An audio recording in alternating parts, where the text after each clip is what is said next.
myself, Ajit Singh, Assistant Professor, Government Adarsh Girls College, Shahpur, is going to teach you diffusion, facilitated diffusion, and osmosis in this video lecture. Present topic को हम plant physiology के अंतर्गत BSc third year में unit first के रूप में पढ़ते हैं। तो यहाँ पे कोई भी ट्रांसपोर्ट का टाइप या उसके बारे में कुछ भी बात करने से पहले हम थोड़ा सा मेम्ब्रेन ट्रांसपोर्ट को देख लेते हैं कि पर्टिकुलर जो मेम्ब्रेन ट्रांसपोर्ट है वो कितने टाइप का होता है। कोई भी मेम्ब्रेन होती है क्योंकि सेल एक ओपन सिस्टम की तरह बिहेव करती है, वो पर्टिकुलर मटेरियल्स जो हैं, जो भी उसको एक रॉ मटेरियल के रूप में चाहिए, वो एक्सटर्नल मीडियम से लेती है। इसलिए मेम्ब्रेन ट्रांसपोर्ट यहाँ पे दो तरीके का पाया जाएगा, passive transport and active transport. Passive transport जो है यहाँ पे कोई एनर्जी यूज नहीं होती और यहाँ कंसंट्रेशन ग्रेडियंट के अकॉर्डिंग ही ये ट्रांसपोर्ट होता है। जबकि जो एक्टिव ट्रांसपोर्ट है वो एटीपी वहाँ पे यूज हो रही है and against the concentration gradient वो होता है। कंसंट्रेशन ग्रेडियंट के अगेंस्ट होने के कारण ही वहाँ पे एनर्जी का यूज हो रहा है। कंसंट्रेशन ग्रेडियंट कहते हैं जैसे लो कंसंट्रेशन है और ये मान लो हाई कंसंट्रेशन है। यूजुअली कोई भी मॉलिक्यूल अपनी हाई कंसंट्रेशन से लो कंसंट्रेशन की तरफ मूव करता है, ये एक नॉर्मल टेंडेंसी है। तो अगर कोई हाई से लो की तरफ कर रहा है तो अकॉर्डिंग टू कंसंट्रेशन ग्रेडियंट, लेकिन अगर कोई मॉलिक्यूल लो कंसंट्रेशन से हाई कंसंट्रेशन की तरफ कर रहा है तो ये अगेंस्ट द कंसंट्रेशन ग्रेडियंट है और इस पर्टिकुलर ट्रांसपोर्ट में एनर्जी यूज होती है। इसीलिए एक्टिव ट्रांसपोर्ट के अंतर्गत एटीपी यूज होती है। Passive transport simple diffusion and facilitated diffusion दो टाइप का होता है। सिंपल डिफ्यूजन में कोई भी मेम्ब्रेन प्रोटीन भाग नहीं लेती, जबकि फैसिलिटेटेड ट्रांसपोर्ट में या फैसिलिटेटेड डिफ्यूजन भी इसको बोलते हैं, फैसिलिटेटेड डिफ्यूजन में मेम्ब्रेन प्रोटीन्स भाग लेती हैं, लेकिन यहाँ पर ना तो कोई एटीपी यूज हो रही है अकॉर्डिंग टू कंसंट्रेशन ग्रेडियंट, ये भी होता है। एक्टिव ट्रांसपोर्ट भी primary active transport and secondary active transport दो तरीके का होता है। किस तरीके से इनमें क्या डिफरेंस है वो आगे हम देखेंगे। तो ये जनरल एक ब्रॉड क्लासिफिकेशन है। अब हम अपने टॉपिक की शुरुआत करते हैं डिफ्यूजन से। डिफ्यूजन जो है कोई भी मॉलिक्यूल या एटम्स या आयंस अपनी हाई कंसंट्रेशन से लो कंसंट्रेशन की तरफ अगर मूव करता है तो उसको हम डिफ्यूजन कहते हैं। जैसे एक रूम है, रूम में अगर आप एक परफ्यूम की शीशी को ओपन कर रहे हो तो रूम के दूसरे कॉर्नर पे आपको परफ्यूम की स्मेल आती है। क्यों? क्योंकि पर्टिकुलर जहाँ पे शीशी आपने ओपन की है वहाँ कंसंट्रेशन ज़्यादा है और एक दूसरे हिस्से में कंसंट्रेशन क्या है, कम। तो मॉलिक्यूल हाई कंसंट्रेशन से लो कंसंट्रेशन की तरफ मूव करते हैं। लेकिन यहाँ जो चीज़ मूव कर रही है वो सॉल्यूट होती है, सॉल्वेंट या कभी मूव नहीं करता, ये हमेशा याद रखना। और क्वेश्चन उठता है कि वो कब तक मूव करेगा। तो यहाँ पे जब तक डायनेमिक इक्विलिब्रियम नहीं बन जाता तब तक जो सॉल्यूट या एटम्स या आयंस वो मूव करते हैं। डायनेमिक इक्विलिब्रियम का मतलब होता है कि दो जगह पे जैसे दो कंसंट्रेशन थी वो दोनों इक्वल हो गई। जैसे एक कंसंट्रेशन इधर हाई थी इधर लो थी, तो दोनों के बीच में एक्सचेंज शुरू हुआ। सर्टेन टाइम के बाद दोनों तरफ एक ही कंसंट्रेशन इक्वल हो गई, लेकिन इक्वल होने के बावजूद भी मॉलिक्यूल का मूवमेंट स्टॉप नहीं होता है। डायनेमिक इक्विलिब्रियम यही कहता है कि दोनों तरफ से सेम अमाउंट ऑफ मॉलिक्यूल दोनों तरफ मूव होते हैं। मतलब एक पर्टिकुलर टाइम पे जितना right to left a move करेगा उतना ही लेफ्ट टू राइट जो है वो ए मूव करता है। इसीलिए नेट मूवमेंट जो है वो तो जीरो है, लेकिन पूरी तरीके से मॉलिक्यूल का मूवमेंट रोका नहीं। मॉलिक्यूल का मूवमेंट वहाँ हो रहा है, लेकिन चूंकि बराबर संख्या में हो रहा है इसीलिए नेट जो मूवमेंट अगर आप कैलकुलेट करोगे तो वो जीरो आएगा, लेकिन दोनों तरफ से मॉलिक्यूल का मूवमेंट वहाँ पे इक्विलिब्रियम में आपको पाया जाएगा। और इस तरीके के इक्विलिब्रियम को हम डायनेमिक इक्विलिब्रियम कहते हैं, ये हमेशा याद रखना।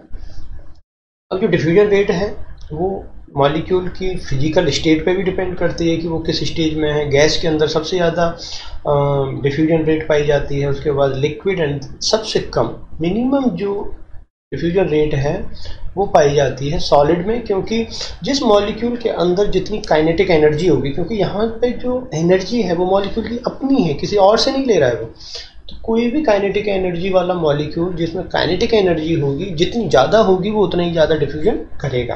तो गैस के अंदर सबसे ज़्यादा काइनेटिक एनर्जी होती है, इसीलिए डिफ्यूजन रेट भी यहाँ पे मैक्सिमम पाई जाती है। ये स्लो प्रोसेस है और ये यहाँ ये मैटर नहीं करता कि वो सिस्टम लिविंग है या नॉन लिविंग है। दोनों ही सिस्टम में डिफ्यूजन पाया जाएगा। अब अगर मैं ये देखूं कि डिफ्यूजन रेट जो है वो किन किन फैक्टर्स पर डिपेंड करती है, तो ये सर्टेन कुछ फैक्टर्स हैं जो यहाँ पर लिमिटिंग फैक्टर की तरह काम कर रहे हैं। यहाँ पे अगर कंसंट्रेशन ग्रेडियंट देखा, कंसंट्रेशन ग्रेडियंट कहते हैं कंसंट्रेशन डिफरेंस। तो कंसंट्रेशन डिफरेंस जितना ज़्यादा होगा मॉलिक्यूल का मूवमेंट उतना ही ज़्यादा होगा, एक स्वाभाविक सी चीज़ है। डिफ्यूजन रेट जो है वो टेम्परेचर पे भी डिपेंड करती है, क्योंकि जैसे जैसे आप टेम्परेचर बढ़ाओगे उसकी काइनेटिक एनर्जी बढ़ेगी, और काइनेटिक एनर्जी बढ़ने से डिफ्यूजन रेट भी बढ़ती है। मेम्ब्रेन परमिएबिलिटी, मेम्ब्रेन जो है वो कितना आसानी से मॉलिक्यूल को अपने अक्रॉस आने जाने दे रही है, उसको हम मेम्ब्रेन परमिएबिलिटी कहते हैं। और मेम्ब्रेन जो परमिएबिलिटी है इसके डायरेक्टली प्रोपोर्शनल होता है डिफ्यूजन रेट। इसका मतलब अगर कोई मॉलिक्यूल एक्स है और वो मेम्ब्रेन के आर पार आसानी से आ जा रहा है तो डिफ्यूजन रेट जो है वो ज़्यादा होगी। अब इसका एग्जाम्पल अगर हम देखें तो जो लिपिड सॉल्यूबल कंपाउंड होते हैं उनकी मेम्ब्रेन परमिएबिलिटी ज़्यादा होती है, तो लिपिड सॉल्यूबल इजीली क्रॉस हो जाते हैं, तो लिपिड सॉल्यूबल की जो डिफ्यूजन रेट है वो ज़्यादा होती है। और वाटर सॉल्यूबल जो है इनकी मेम्ब्रेन परमिएबिलिटी कम होती है, और कम होने के कारण इनका डिफ्यूजन रेट भी क्या होता है, कम होता है। ये हमेशा याद रखना। डिफ्यूजन रेट जो है वो प्रेशर पे भी अप्लाई करती है, जैसे जैसे प्रेशर बढ़ा होगा डिफ्यूजन रेट बढ़ता है, क्योंकि मॉलिक्यूल के ऊपर जब प्रेशर डालोगे तो उसकी काइनेटिक एनर्जी जो है वो बढ़ती है। तो ये सर्टेन कुछ लिमिटिंग फैक्टर्स थे जो डिफ्यूजन रेट को प्रभावित करते हैं। एक यहाँ पे टर्म आती है डिफ्यूजन प्रेशर, कि ये डिफ्यूजन प्रेशर क्या है। देखिए डिफ्यूजन प्रेशर को ऐसे समझिए जैसे ये जो है एक चैम्बर है, क्लोज चैम्बर है, और इसके अंदर आपने एक सीसी ओपन की। इस सीसी में जो परफ्यूम था वो बाहर निकल रहा है। तो ये जो बाहर निकलते हुए परफ्यूम के मॉलिक्यूल्स हैं ये इस क्लोज चैम्बर पे कोई एक प्रेशर क्रिएट करते हैं, क्योंकि ये डिफ्यूज हो रहे मॉलिक्यूल्स हैं। जब ये इधर आएंगे तो यहाँ पे पहले से मौजूद मॉलिक्यूल की कुछ स्पेस को ये ऑक्यूपाई कर रहे हैं। जब ये कुछ ऑक्यूपाई करेंगे तो बाकी जो मॉलिक्यूल्स हैं उनकी फ्री मूवमेंट हिंड्रेंस होगी, फ्री मूवमेंट रुकती है, राइट। पहले मान लो इस क्लोज चैम्बर के अंदर जितने भी मॉलिक्यूल थे उसमें ये परफ्यूम के मॉलिक्यूल नहीं थे, तो वो फ्री मूव कर रहे थे। लेकिन जैसे ही आपने परफ्यूम रिलीज किया तो वहाँ कुछ स्पेस इनके द्वारा ऑक्यूपाई हो गया, तो उनके लिए स्पेस कम हो गया। इसका मतलब इनके द्वारा उन पर कुछ प्रेशर क्रिएट हुआ, उसी को हम कहते हैं डिफ्यूजन प्रेशर। तो डिफ्यूजन प्रेशर को कैसे एक्सप्लेन करोगे कि जो डिफ्यूज मॉलिक्यूल हैं वो एक प्रेशर डेवलप करते हैं उस मीडियम पे जिसमें वो डिफ्यूजन हो रहा है। तो diffused molecule develop a pressure on the medium in which diffusion occur, known as diffusion pressure। तो जो डिफ्यूज हो रहे हैं, जो बाहर की तरफ मॉलिक्यूल आ रहे हैं, वो जिस मीडियम में आ रहे हैं उस मीडियम पे एक प्रेशर बनाते हैं, तो उस प्रेशर को हम क्या कहते हैं, डिफ्यूजन प्रेशर। ठीक है। लेकिन यहाँ पे एक दूसरे टाइप का भी ट्रांसपोर्ट टर्मिनोलॉजी हम यूज करते हैं, फैसिलिटेटेड डिफ्यूजन। अब क्वेश्चन ये उठता है कि ये क्या है। मैं जब अभी डिफ्यूजन को प्रभावित करने वाले फैक्टर की बात कर रहा था तो मैंने वहाँ पे ये बताया था कि मेम्ब्रेन परमिएबिलिटी के हिसाब से मॉलिक्यूल का जो डिफ्यूजन है वो प्रभावित होता है।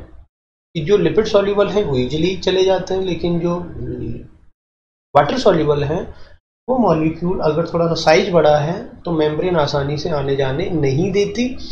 एंड मोस्टली जो सेल इनटेक करती है वो वाटर सॉल्यूबल कंपाउंड है, तो उस केस में कुछ मेम्ब्रेन प्रोटीन का इन्वॉल्वमेंट वहाँ पे मस्ट हो जाता है।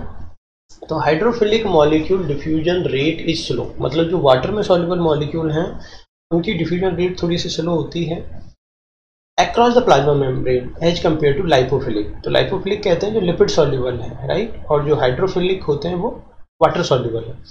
तो वाटर सॉल्युबल जो हैं वो आसानी से क्रॉस नहीं हो सकते, क्योंकि लिपिड मेम्ब्रेन जो है वो मैक्सिमम लिपिड की बनी होती है, और वाटर जो है लिपिड के साथ डिजॉल्व नहीं होता है। और जो लाइपोफिलिक कंपाउंड है जो लिपिड में सॉल्युबल है वो आसानी से क्रॉस हो जाते हैं। जब जो वाटर सॉल्युबल कंपाउंड हैं इनकी ज़्यादा ट्रांसपोर्ट जबकि सेल करती है, तो इसीलिए यहाँ पर किसका इन्वॉल्वमेंट मस्ट हो जाता है, मेम्ब्रेन प्रोटीन का इन्वॉल्वमेंट यहाँ पे मस्ट हो जाता है। और जैसे ही मेम्ब्रेन प्रोटीन यहाँ पे भाग लेती है उसको फैसिलिटेटेड ट्रांसपोर्ट कहते हैं। अब मेम्ब्रेन प्रोटीन अगर एनर्जी यूज नहीं कर रही है तो उसको हम फैसिलिटेटेड डिफ्यूजन कहते हैं, और अगर मेम्ब्रेन प्रोटीन यहाँ भाग ले रही है तो इसको हम एक्टिव ट्रांसपोर्ट में पढ़ते हैं। तो एक्टिव ट्रांसपोर्ट बिना मेम्ब्रेन प्रोटीन की कभी नहीं होता, हमेशा याद रखना। ठीक है।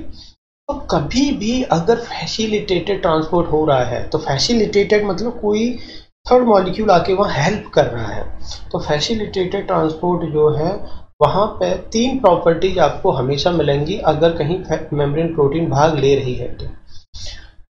एक तो वो हाईली सेलेक्टिव होगा, जो मेम्ब्रेन प्रोटीन्स होती है जिस मॉलिक्यूल को ट्रांसपोर्ट करेगी वो सिर्फ उसी से बाइंड करेगी और उसी को वो सेल के अंदर या अंदर से बाहर ट्रांसपोर्ट करती है, तो इस तरीके का ट्रांसपोर्ट हाईली सेलेक्टिव होता है। वो सैचुरेशन काइनेटिक्स को फॉलो करता है। सैचुरेशन काइनेटिक्स का मतलब ये है कि जैसे एक सेल है, एक सेल की सरफेस पे मान लो 4 मेम्ब्रेन प्रोटीन्स थी जो पर्टिकुलर किसी कंपाउंड के ट्रांसपोर्ट के लिए रेस्पॉन्सिबल है। तो आपने बाहर कंसंट्रेशन बढ़ाया इस सब मॉलिक्यूल का, तो ये जैसे जैसे कंसंट्रेशन बढ़ाओगे वैसे वैसे ट्रांसपोर्ट रेट बढ़ेगा, लेकिन कितना बढ़ेगा, जब तक कि ये मेम्ब्रेन प्रोटीन्स जो हैं 4 ये सैचुरेट नहीं हो जाते। जब ये चारों के चारों इस मॉलिक्यूल से बाइंड हो जाएंगे तो उसके बाद उस कंसंट्रेशन कितना भी बढ़ाओ ये रेट नहीं बढ़ेगी। तो इस तरीके की काइनेटिक्स को कहते हैं हम सैचुरेशन काइनेटिक्स। तो अगर कभी मेम्ब्रेन प्रोटीन भाग ले रही है ट्रांसपोर्ट में तो वो सैचुरेशन काइनेटिक्स को फॉलो करती है, और सैचुरेशन काइनेटिक्स में हमेशा ग्राफ आपको इस तरीके से मिलेगा, ठीक है। एंजाइम काइनेटिक्स वाला जो ग्राफ होता है उसी तरीके का आपको ग्राफ, कि जैसे जैसे ये कंसंट्रेशन और ये रेट, जैसे जैसे आप कंसंट्रेशन बढ़ा रहे हो वैसे वैसे रेट बढ़ रही है, लेकिन सर्टेन कंसंट्रेशन के बाद रेट नहीं बढ़ रही है। इसका मतलब कि इस पॉइंट से आगे अब मेम्ब्रेन प्रोटीन सैचुरेट हो चुकी हैं, जितना मेम्ब्रेन प्रोटीन्स अवेलेबल था वो अब बाइंड हो चुके हैं। फिर चूंकि प्रोटीन यहाँ इन्वॉल्व है तो इसको रेगुलेट भी किया जा सकता है। तो ये पर्टिकुलर कुछ पॉइंट्स यहाँ पे आपको मिलेंगे। फैसिलिटेटेड डिफ्यूजन में जब मेम्ब्रेन प्रोटीन भाग लेती है तो मेम्ब्रेन प्रोटीन 2 रूप में भाग ले सकती है, एक तो कैरियर प्रोटीन के रूप में, एक चैनल प्रोटीन के रूप में। कैरियर प्रोटीन के रूप में क्या होता है कि कोई भी मॉलिक्यूल अपनी मेम्ब्रेन प्रोटीन से बाइंड होगा और जैसे वो बाइंड होता है तो उसमें कन्फर्मेशन चेंज होते हैं, कन्फर्मेशन चेंज के बाद वो उस मॉलिक्यूल को अंदर की तरफ ट्रांसपोर्ट कर देगी, या फिर अगर अंदर से बाहर की तरफ ट्रांसपोर्ट हो रहा है तो अपोजिट डायरेक्शन में कर देगी, ठीक है। यहाँ चूंकि हम एग्जाम्पल में हम बाहर से अंदर की तरफ सेल के मॉलिक्यूल को लेके आ रहे हैं, इसीलिए हम इस तरीके से एग्जाम्पल में देखे हैं। चैनल प्रोटीन में क्या होता है, इस तरीके से कन्फर्मेशन चेंज मॉलिक्यूल जो है वो बाइंड नहीं होता, जो इस मॉलिक्यूल को ट्रांसपोर्ट किया जा रहा है वो यहाँ पे प्रोटीन जो है एक पोर बनाती है जो कि वाटर सॉल्युबल कंपाउंड को सेल के अंदर या अंदर से बाहर की तरफ अलाउ करता है। इसमें जैसे एक्वापोरिन एक वाटर चैनल होता है प्रोटीन, एक्वापोरिन में 8 प्रोटीन जो होती हैं वो मिलकर एक वाटर चैनल बनाती हैं। तो उसी तरीके से ये स्ट्रक्चर होती है कैरियर प्रोटीन में। जो भी मॉलिक्यूल ट्रांसपोर्ट हो रहा है वो कैरियर प्रोटीन से बाइंड होगा, उसमें कन्फर्मेशन चेंज करेगा, क्योंकि channel protein mediated facilitated diffusion में वो मॉलिक्यूल जो ट्रांसपोर्ट हो रहा है वो प्रोटीन से बाइंड नहीं होता है और उस प्रोटीन के बीच में या उस प्रोटीन के द्वारा बने हुए पोर में होके वो निकल जाता है। अब जिधर जाना है वो उधर निकल जाएगा, चाहे बाहर से अंदर जाए चाहे अंदर से बाहर जाए। अब फैसिलिटेटेड डिफ्यूजन जो है, अगर मेम्ब्रेन प्रोटीन भाग ले रही है तो मेम्ब्रेन प्रोटीन किसी भी मॉलिक्यूल का ट्रांसपोर्ट किस तरीके से कर रही है। एक मॉलिक्यूल जैसे यहाँ पे जो डार्क कलर से दिखाया है ये मेम्ब्रेन प्रोटीन है। अगर ये मेम्ब्रेन प्रोटीन जो है एक बार में एक ही मॉलिक्यूल जो है वो ट्रांसपोर्ट कर रही है तो इस तरीके के ट्रांसपोर्ट को कहते हैं यूनिपोल। लेकिन अगर वो एक बार में 2 या 2 से ज़्यादा मॉलिक्यूल को सेम डायरेक्शन में ट्रांसपोर्ट कर रही है तो उसको कहते हैं सिम्पोल। और अगर 2 या 2 से ज़्यादा मॉलिक्यूल को एक दूसरे के अपोजिट डायरेक्शन में ट्रांसपोर्ट कर रही है तो इसको कहते हैं एंटीपोड। ये कुछ टर्मिनोलॉजी है जो आपको ध्यान रखनी है। तो simple diffusion, facilitated diffusion, passive transport में पढ़ते ही हैं, ये हम इनिशियली देख ही चुके हैं। अब बात आती है एक्टिव ट्रांसपोर्ट की। हमेशा जो है कंसंट्रेशन ग्रेडियंट के अकॉर्डिंग ट्रांसपोर्ट हो ऐसा नहीं है, कई बार कंसंट्रेशन ग्रेडियंट के अगेंस्ट भी ट्रांसपोर्ट होता है, और अगर ऐसा हो रहा है तो वहाँ पे एनर्जी लगेगी और मोस्ट ऑफ द जो एनर्जी है वो एटीपी के रूप में लगती है, राइट। लेकिन हमेशा एटीपी हो ऐसा भी नहीं है। एनर्जी का जो सोर्स है मोस्टली तो न्यूक्लियोटाइड होते हैं, जैसे एटीपी, सीटीपी, टीटीपी, टीटीपी, लेकिन कभी कभी लाइट एनर्जी भी यहाँ पे यूज हो जाती है, जैसे आर्कीबैक्टीरियम में। आर्कीबैक्टीरियम में जो है वो हम हेलोफाइल्स एक बैक्टीरिया होते हैं उसके अंदर लाइट बेस्ड एक्टिव ट्रांसपोर्ट भी पाया जाता है। जब हमने आर्कीबैक्टीरिया पढ़े थे तो वहाँ पे एक प्रोटीन पढ़ी थी बैक्टीरियोरोडोप्सिन, राइट। तो वहाँ हेलोफाइल्स के अंदर ये जो बैक्टीरियोरोडोप्सिन है ये एक्टिव ट्रांसपोर्ट करती है, लेकिन ये एटीपी से एनर्जी नहीं ले रही, ये लाइट से एनर्जी ले रही है। अब मेम्ब्रेन प्रोटीन यहाँ भी इन्वॉल्व होंगी, बिना मेम्ब्रेन प्रोटीन के तो एक्टिव ट्रांसपोर्ट पॉसिबल ही नहीं है। और जो भी मेम्ब्रेन प्रोटीन्स यहाँ भाग लेती हैं उनके लिए एक टर्म यूज करते हैं पंप। तो यूजुअली पंप जो वर्ड है, जैसे sodium potassium pump, calcium pump, right, तो इस तरीके का जो वर्ड है वो मोस्टली एक्टिव ट्रांसपोर्ट में यूज होता है। और चैनल जैसे कैल्शियम चैनल, सोडियम चैनल, इस तरीके की टर्मिनोलॉजी यूजुअली पैसिव ट्रांसपोर्ट में हम यूज करते हैं। तो ये जो पंप हैं, जो प्रोटीन्स वहाँ भाग ले रही हैं, उनको हम जो पंप कह रहे हैं, ये against the concentration gradient molecule को ट्रांसपोर्ट करती हैं। क्योंकि against the concentration gradient transport हो रहा है तो इसको अपहिल ट्रांसपोर्ट कहते हैं। जैसे एक ऊंचाई वाली जगह है, ऊपर से नीचे आओगे तो आपको एनर्जी बहुत ज़्यादा नहीं लगानी पड़ेगी, ये डाउन हिल ट्रांसपोर्ट है जैसे डिफ्यूजन। लेकिन अगर आप अगेंस्ट द हाइट जा रहे हो, यहाँ पे हाइट कंसंट्रेशन है हमारा सॉल्यूशन में, तो अगेंस्ट द कंसंट्रेशन ग्रेडियंट जा रहे हो तो इसको अपहिल ट्रांसपोर्ट, क्योंकि आप उल्टा काम कर रहे हो, ठीक है, तो इसमें आपको एनर्जी लगानी पड़ेगी। ये भी सैचुरेशन काइनेटिक्स को फॉलो करेगा। इनहिबिटर या हार्मोन से रेगुलेट किया जा सकता है और हाईली सेलेक्टिव होता है। ये सारी प्रॉपर्टीज यहाँ इसलिए पाई जा रही हैं क्योंकि यहाँ मेम्ब्रेन प्रोटीन इन्वॉल्व है, और जहाँ कहीं भी मेम्ब्रेन प्रोटीन इन्वॉल्व हो वहाँ पे ये प्रॉपर्टीज पाई जाएंगी। तो जो एक्टिव ट्रांसपोर्ट है ये दो तरीके का होगा, प्राइमरी एक्टिव ट्रांसपोर्ट और secondary active transport. Primary active transport जो है इसमें एटीपी जो है मेनली एनर्जी के सोर्स के रूप में यूज होती है, जबकि जो सेकेंडरी एक्टिव ट्रांसपोर्ट है इसमें जो एनर्जी है वो इलेक्ट्रोकेमिकल ग्रेडियंट से यूज होती है। तो यहाँ पे जो है सेकेंडरी एक्टिव ट्रांसपोर्ट में जो एनर्जी है वो इलेक्ट्रोकेमिकल ग्रेडियंट से आती है। वो किस तरीके से आती है वो हम एक्टिव ट्रांसपोर्ट को और फर्दर जब डिटेल्स पढ़ेंगे सेल बायोलॉजी के अंदर तो वहाँ पे देखते हैं, यहाँ हमें बहुत ज़्यादा डिटेल नहीं पढ़ना है। तीनों में अगर हम डिफरेंस देखें कि भाई सिंपल डिफ्यूजन, फैसिलिटेटेड ट्रांसपोर्ट और एक्टिव में क्या डिफरेंस है, तो मेम्ब्रेन प्रोटीन की ज़रूरत सिंपल में नहीं होती, बाकी दोनों में होती है। Highly selective, simple diffusion selective बहुत ज़्यादा नहीं होता, लेकिन जहाँ कहीं भी प्रोटीन इन्वॉल्व है वो हाईली सेलेक्टिव होते हैं। सैचुरेशन काइनेटिक्स, ये हाई ट्रांसपोर्ट सैचुरेट का मतलब है सैचुरेशन काइनेटिक्स को कौन फॉलो करता है, सिंपल डिफ्यूजन नहीं करेगा क्योंकि यहाँ प्रोटीन इन्वॉल्व नहीं है। लेकिन जहाँ कहीं भी प्रोटीन इन्वॉल्व है वो सैचुरेशन काइनेटिक्स को फॉलो करते हैं। Uphill transport, uphill transport simple diffusion नहीं है।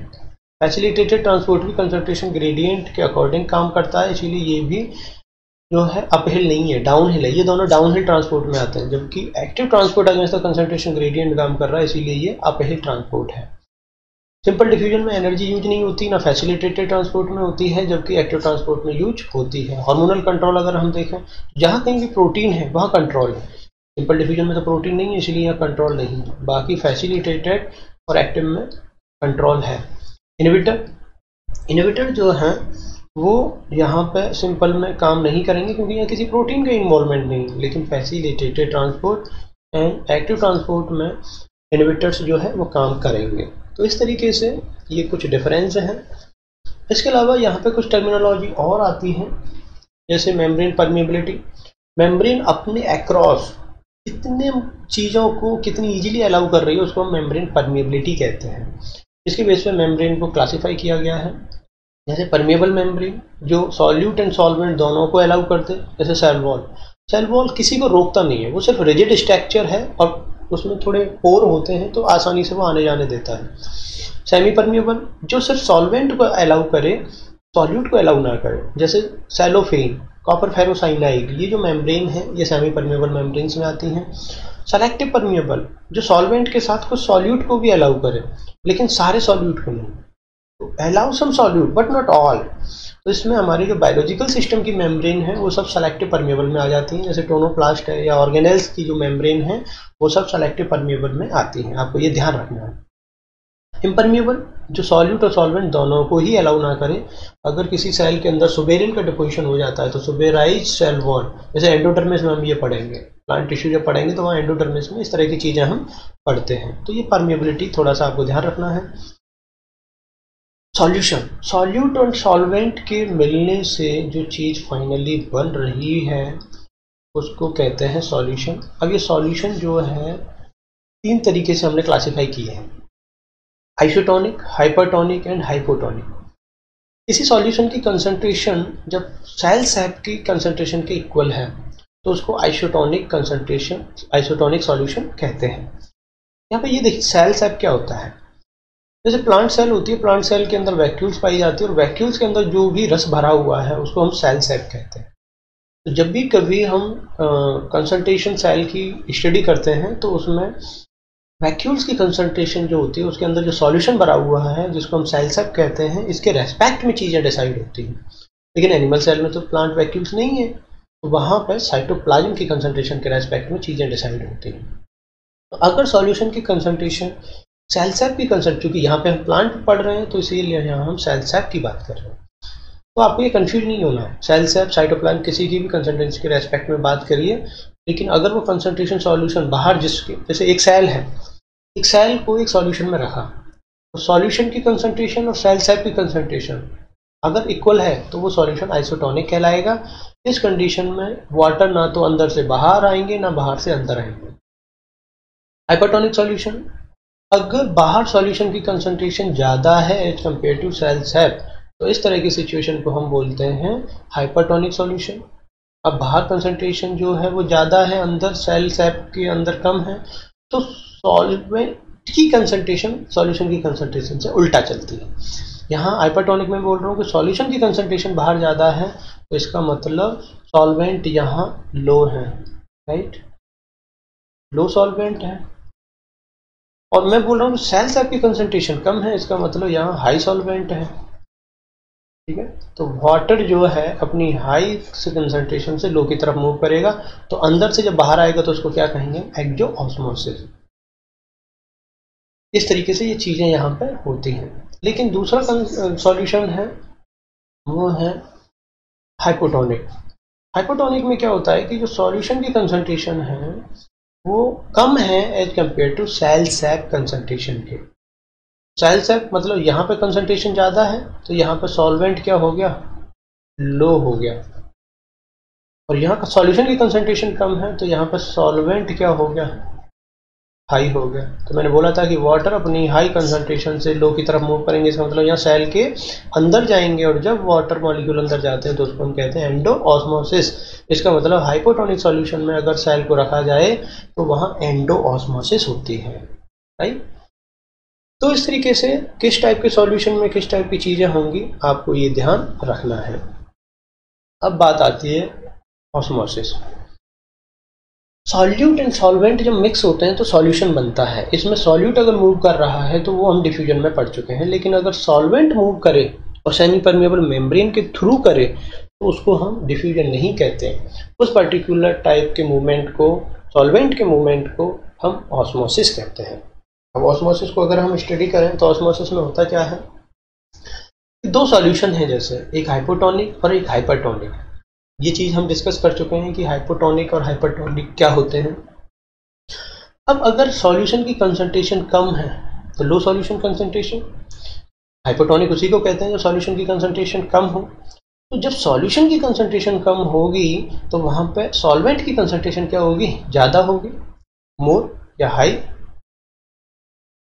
ठीक है। क्योंकि मैं सॉल्यूट और सॉल्वेंट, ये मैं हमेशा बोल चुका हूँ कि सॉल्यूशन की कंसंट्रेशन और सॉल्वेंट की कंसंट्रेशन एक दूसरे के उल्टा चलते हैं। अगर सॉल्यूशन की कंसंट्रेशन कम है, जैसे एक चीनी है, किसी पानी में चीनी कम है, इसका मतलब चीनी कम है तो पानी ज़्यादा है, राइट। और अगर चीनी ज़्यादा है तो वहाँ पानी क्या हो चुका है, कम हो चुका है, ठीक है। तो अगर चीनी कम है तो वो हाइपोटोनिक हुआ, चीनी ज़्यादा मिला दी तो वो हाइपरटोनिक हो गया, जब चीनी ज़्यादा मिला दी तो पानी क्या हो गया, कम हो गया।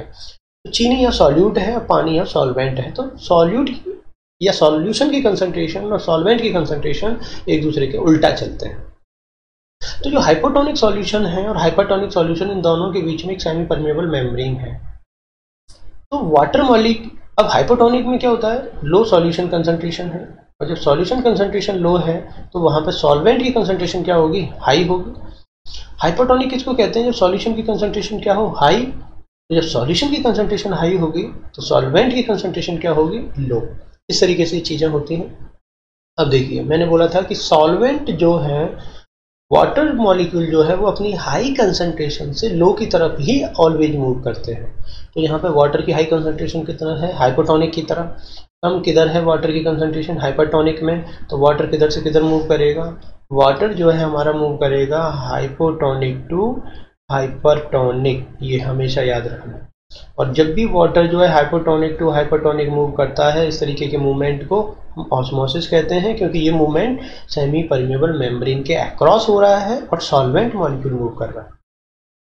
तो यहाँ पे दो कंडीशन जरूरी है, एक तो सेमी परमेबल मेम्ब्रेन प्रेजेंस, ये मस्ट है अगर आपको ऑस्मोसिस डिफाइन करना है, और दूसरा सॉल्वेंट मॉलिक्यूल का मूवमेंट यहाँ मस्ट है। तो सेमी परमेबल मेम्ब्रेन में होके, एसपीएम मतलब सेमी परमेबल मेम्ब्रेन में होके अगर सॉल्वेंट मॉलिक्यूल मूव कर रहा है तो इस तरीके के मूवमेंट को हम ऑस्मोसिस कहते हैं। अब इसको मेजर कैसे करते हैं?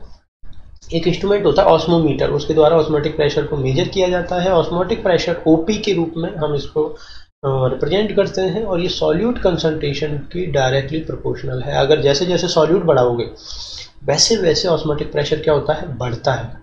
अब जैसे प्योर वाटर है, प्योर वाटर में तो सॉल्यूट है ही नहीं, इसका मतलब यहाँ ऑस्मोटिक प्रेशर कितना होना चाहिए? 0 होना चाहिए एग्जैक्टली। इसीलिए प्योर वाटर का ऑस्मोटिक प्रेशर 0 ही होता है, हमेशा याद रखना, क्योंकि यहाँ पे कोई सॉल्यूट तो होता नहीं है। कोई भी ऑस्मोटिक प्रेशर सॉल्यूट के कारण डेवलप हुआ है। अब जैसे दो सॉल्यूशन है, एक में लो ऑस्मोटिक प्रेशर है और एक हाई ऑस्मोटिक प्रेशर है, तो जहां लो ऑस्मोटिक प्रेशर है तो वहां पे सॉल्यूट क्या हुआ? कम, right? More water and low solute, क्योंकि लो सॉल्यूट है इसीलिए वहां पे ऑस्मोटिक प्रेशर क्या हुआ? लो। और जब सॉल्यूट लो है तो सॉल्यूशन की कंसंट्रेशन लो, और सॉल्यूट की कंसंट्रेशन लो तो वहां पे पानी ज्यादा है। वैसे ही इस कंडीशन में देखिए कि यहाँ पे हाई ओपी कब होगा? जब हाई सॉल्यूट होगा, और हाई सॉल्यूट होगा तो सॉल्यूशन की कंसंट्रेशन क्या होगी? ज़्यादा होगी, और जब सॉल्यूशन की कंसंट्रेशन ज़्यादा होगी तो वाटर क्या हो जाएगा? कम।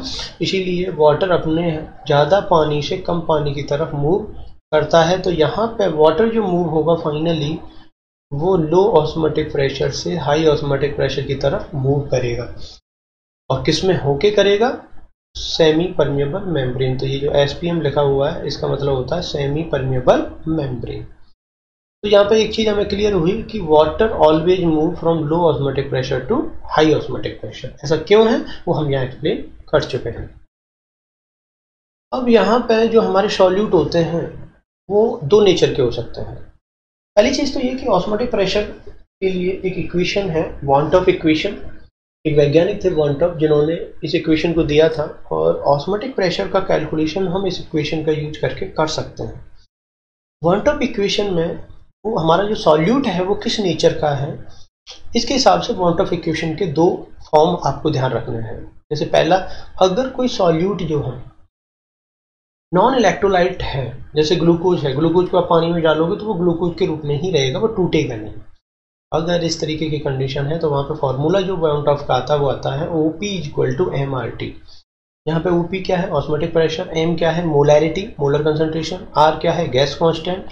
और जब भी कभी आप ऑस्मोटिक प्रेशर कैलकुलेट करो तो यहाँ पे गैस कांस्टेंट की जो वैल्यू है वो 0.082 मोल पर मॉलिक्यूल ही लेनी है, हमेशा याद रखना। T क्या है यहाँ पे? एब्सोल्यूट टेम्परेचर, जिसको हम केल्विन में लेंगे।